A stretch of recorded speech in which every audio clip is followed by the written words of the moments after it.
आहार कर दिए। आहार अर्थ कौन? खाइबा। प्रत्याहार माने छाड़ीदेव। आहार छाड़ीदेव ताले कहार आहार छाड़? प्रत्याहार शब्द अर्थ होची इंद्रिय मानकर आहार को छाड़ीदेवा। प्रत्याहार द्वारा कौन करा ना इंद्रियर आलस्य और प्रमाद रूपी तम और बहिर्मुखता रूपी रज को शून्य करी एमान को सात्विक रूप से चित्त सहित अंतर्मुख करी दिव्य परिणत करने को हुए। विषय समूह इंद्रिय मान बलपूर्वक प्रत्याकर्षण करी बार नाम ही प्रत्याहार। तार नामटा हूँ प्रत्याहार। जो युवाक रज एवं तम गुणर सब गुण को छाड़ी छाड़ी प्रत्याहार करी जीवा से हम प्रत्याहार समाधि स्तर आड़ को सी गति कर आसला आपंकर धारणा।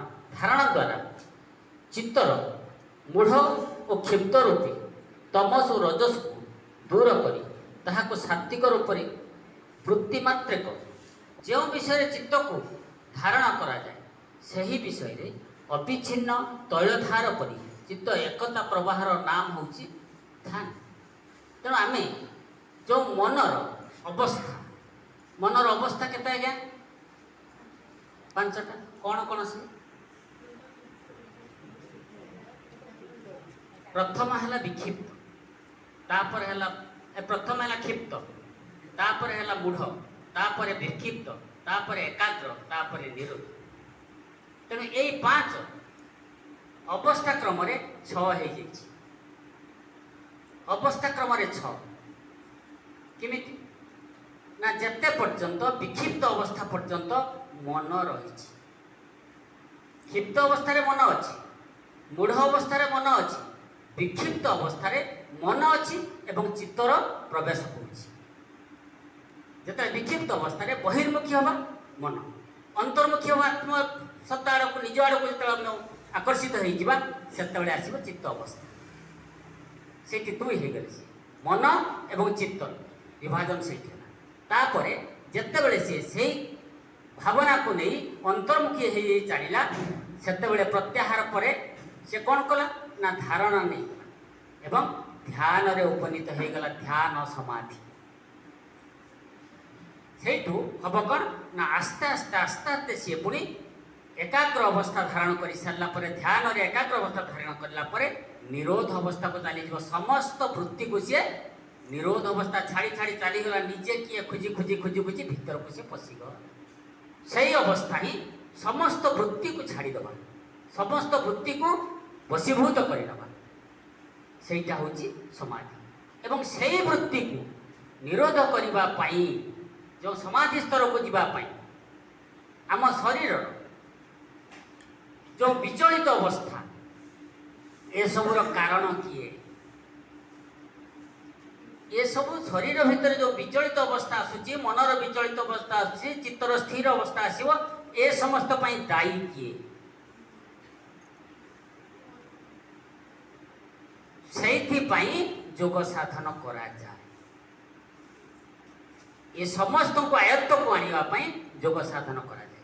आम आज्ञा शरीर हाथ देखुचु, गोड़ देखुचु, आखि देखुचु, नाक देखुचु, पाटी देखुचु, ये समस्त को आम देखिपर किंतु एते बड़ गोटे कारखाना भितर बाहर जिनिस को आम जानीचु किंतु भीतर कौन होची आम जानी ना।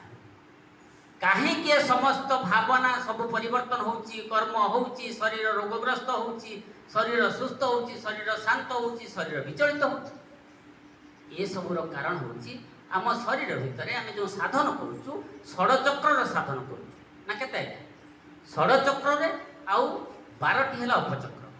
मूलाधार स्वाधिष्ठान मणिपुर अनाहत विशुद्ध आज्ञा, मूलाधार स्वाधिष्ठान मणिपुर अनाहत विशुद्ध आज्ञा, मूलाधार स्वाधिष्ठान मणिपुर अनाहत विशुद्ध आज्ञा। किंतु मूल चक्र रहिले आमर मेरुदंड भितर 5टी चक्र मेरुदंड भितर रही एवं ये चक्र गुड़ाक जो साधन कला परे कहीं आम साधन कला परे आमर मनर परिवर्तन हम आम प्रकृत में आम षडचक्र कथा जाणीगलु किंतु आमे जोटा को जानी ना आमे प्राय समस्त अनभिज्ञ। तो 8टी ग्लैंड रही ग्रंथि जहाँ ए ग्रंथि समय विभिन्न प्रकार हॉर्मोन क्षरण हुए एवं आम मनर भावना अनुसार हॉर्मोन क्षरण परिवर्तन हुए केतेबेले बेसी हो जाए केतेबेले कम हो जाए आमे केतेबेले रागी गलु केतेबेले क्रोधित देलु भावना दुश्चिंतार पड़लु सेतेबेले हॉर्मोन क्षरण मात्रा बढ़िला कि केतेबेले हॉर्मोन क्षरण मात्रा कमिला तापाई आमर मन चंचल हला विचलित हला तेणु से विचलित होगापाई ए 8टी ग्रंथि को आयत्त करिबा पाई षडचक्रर साधन करा जाए 6टा चक्र सहित 8टा ग्रंथि को कंट्रोल करिवार क्षमता ता पाखर रही एवं 6 चक्र द्वारा गोटे चक्र प्रभावित हुए जेटा कि आमको अनुभव चक्र सी सद्गुरुदेव जो भी लिखिं जतु बाचा निवर्तन्त अप्राप्य मनसास जो स्थिति की गला परे ताको वाक्य परिप्रकाश करा जाय पारिबो नाही मन जो स्तर रे मन रखी पारिबो नाही से स्तर को गुरुदेव कौन सी जगह प्रकाश करी नाहंती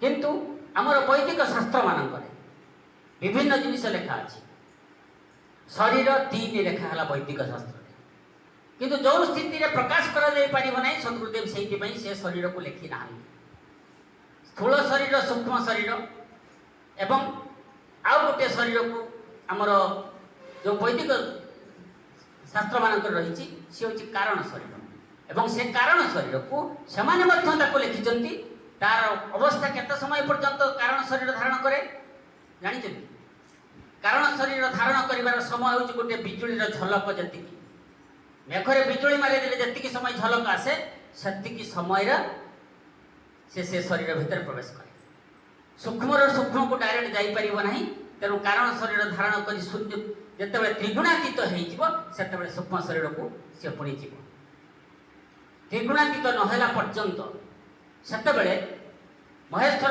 अवस्था कौ अवस्था रुद्र अवस्था संहार करता सेतबेले संहार का अवस्था ताले से महेश्वर किए ब्रह्मा विष्णु महेश्वर आम समस्त कहलु ये 3 भितर महेश्वर किए आम शरीर भितर 3 जन अच्छा देवता आम समस्त कहूँ ना प्रकृत अच्छा किंतु कौ जगह अच्छा सी आम तो कहे ईश्वर सबुआड़े अच्छा कोण अनुकोण कौ कोण अनुकोण अच्छा बाहर नहांती भितर अच्छा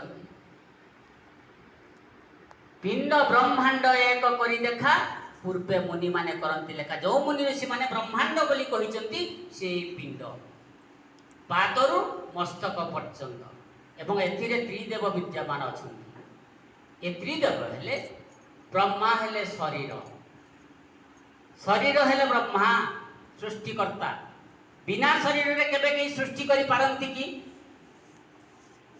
बिना शरीर किसी के सृष्टि करि परिबे नहीं तेणु शरीर हेले ब्रह्मा विष्णु विष प्रवेशन धातु विष्णु शब्दर सृष्टि सी होचंती प्राण प्राण बिना शरीर रहिबो कि प्राण बिना संसार रहिबो कि तेणु प्राण बिना केही रही परिबेनी से प्राण ही पालन करता आ महेश्वर ये हेले मन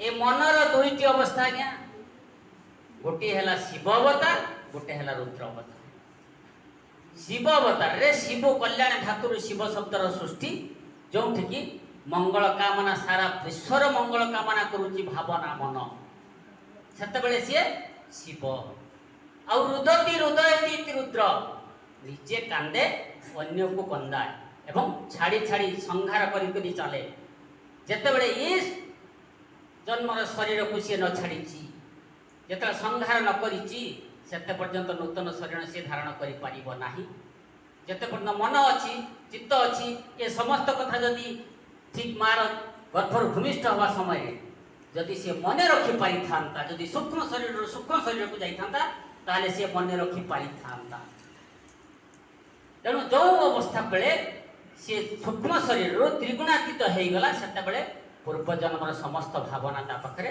ଲୁପ୍ତ ହେଇଗଲା, ମନେ କିଛି ରଖିପାରିଲାନି। ସେ ସ୍ଥିତି ହେଇଗଲା ଆନନ୍ଦମୟ ସ୍ଥିତି। ସେ ଆନନ୍ଦମୟ ସ୍ଥିତି ଭିତରେ ସେ ପୁଣି ନୂତନ ଶରୀର ଧାରଣ କରିବା ପାଇଁ ପ୍ରାରବ୍ଧକୁ ଖଣ୍ଡନ କରିବା ପାଇଁ ପ୍ରାରବ୍ଧ ସହିତ ସଂଯୋଗ ହେଇକି ନୂତନ ଶରୀର ଧାରଣ କରିବାକୁ